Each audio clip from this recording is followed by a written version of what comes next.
আসসালামু আলাইকুম রহমতুল্লাহ বারাকাতু। আশা করি সবাই সুস্থ আছেন এবং ভালো আছেন। আর যারা অসুস্থ আছেন তাদের জন্য দোয়া রইল যেন আপনারা তাড়াতাড়ি সুস্থতা লাভ করতে পারেন।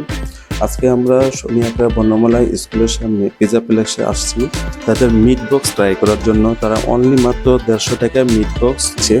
আমরা তাদের এই মিট বক্সটি খেয়েছি, অসাধারণ তাদের এই মিট বক্সটি। অনেক জায়গার 200, 250, 300 টাকার মিট বক্সের তুলনায় খুবই ভালো করছে। আপনারা সবাই আসবেন এবং খাবেন। পিজা প্লেসে আসলে অবশ্যই আপনারা মিট বক্সটি ট্রাই করবেন। আমাদের কাছে খুব ভালো লাগছে, আশা করি আপনাদের কাছেও খুব ভালো লাগবে। 150 টাকার মিট বক্স যে এত ভালো হতে পারে তা পিজা প্লেসে না আসলে তা কখনোই বুঝবেন না। আমাদের একটা ফুল ভিডিও সামনে আসছে, আপনারা দেখবেন। আমাদের চ্যানেলটা সাবস্ক্রাইব করবেন এবং শেয়ার করবেন এবং লাইক দিবেন, এই আশা আকাঙ্ক্ষায় নিচ্ছি। আল্লাহ হাফেজ।